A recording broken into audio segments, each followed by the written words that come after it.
Hey everybody, I am your host Tom Nicita, and welcome back to episode 5 of the Feb4 Sports Show. Thank you everyone for tuning in. We really appreciate it. Before we get into the show, what Tom did this weekend, went out for one of my mates' birthdays on Saturday night, had a pretty good time. Just went out into the city.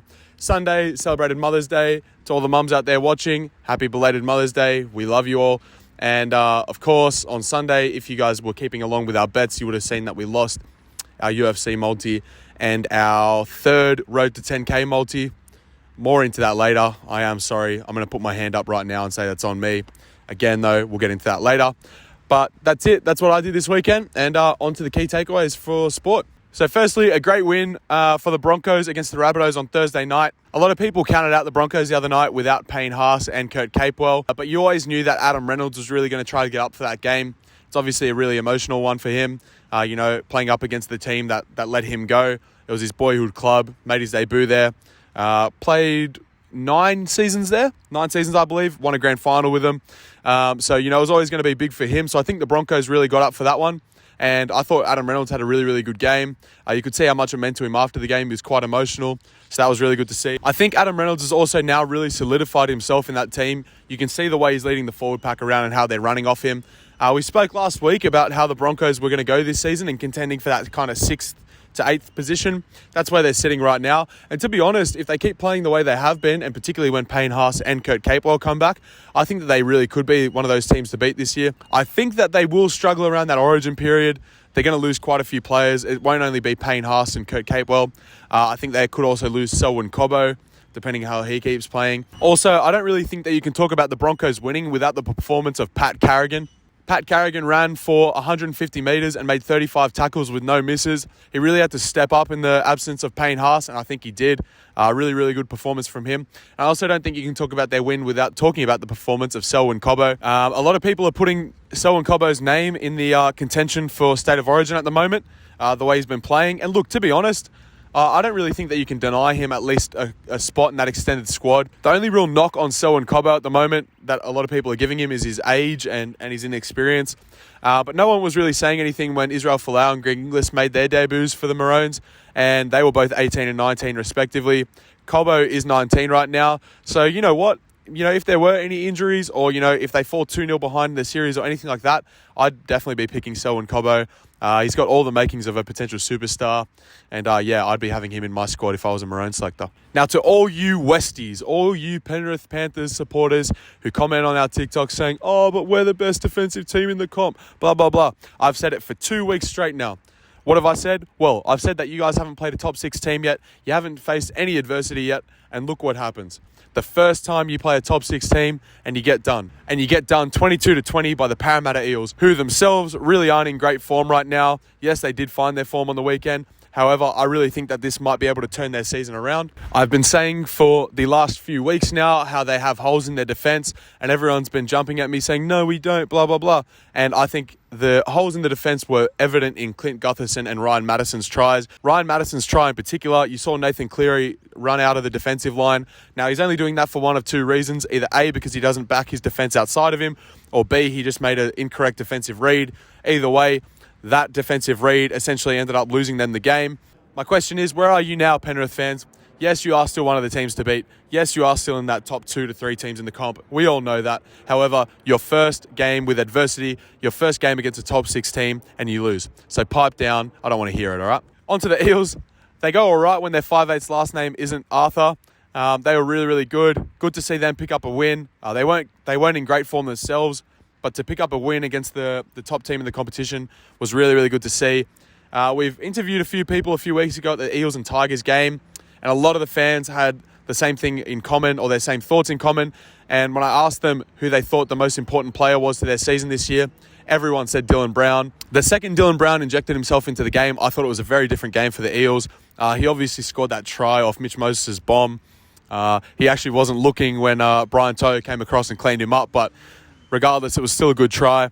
I think everyone, Eels fans and NRL fans included, I think everyone knows that he is the 5'8 to take them forward.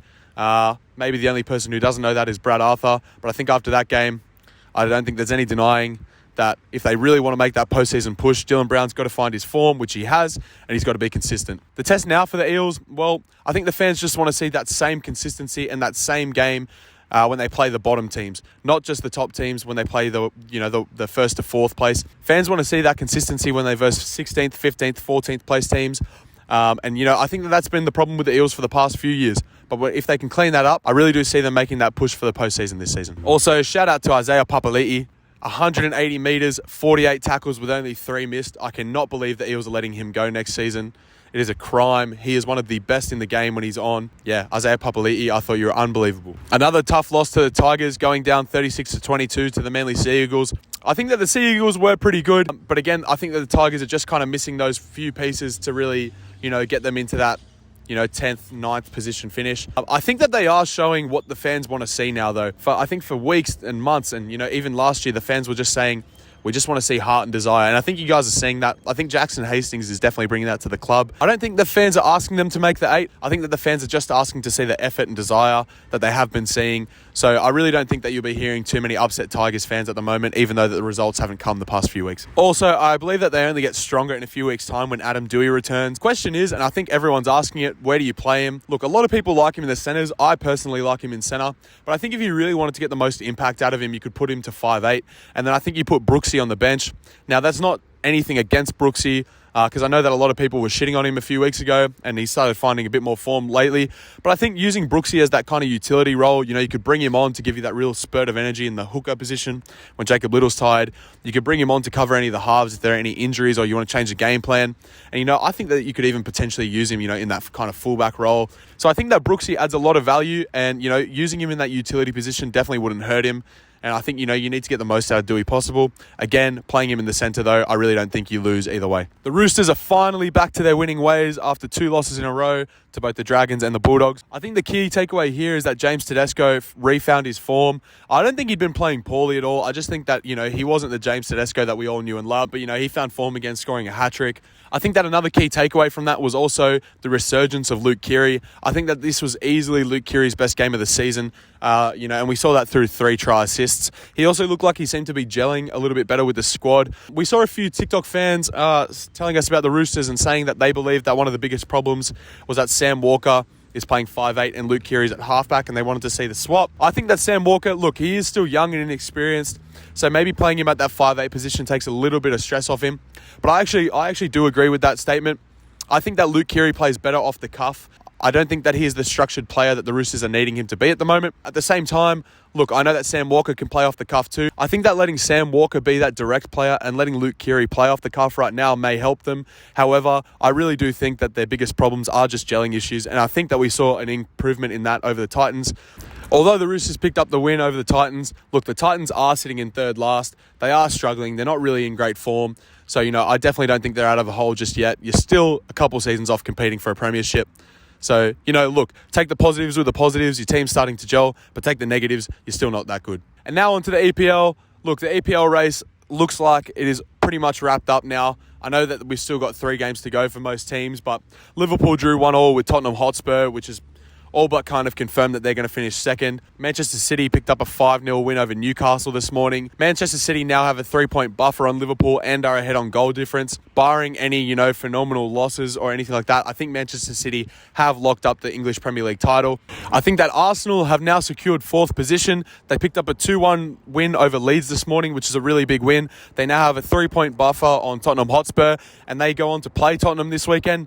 If they beat Tottenham, they will have secured their first Champions League finish in a few seasons. So it's really good to see Arsenal back in the European title race again. Although it looks like the Liverpool fans and Liverpool team are going to be finishing in second, it does hurt. However, Liverpool are still in 2 major finals coming up with the FA Cup and the UEFA Champions League. I really don't think that it's anything to be too upset with.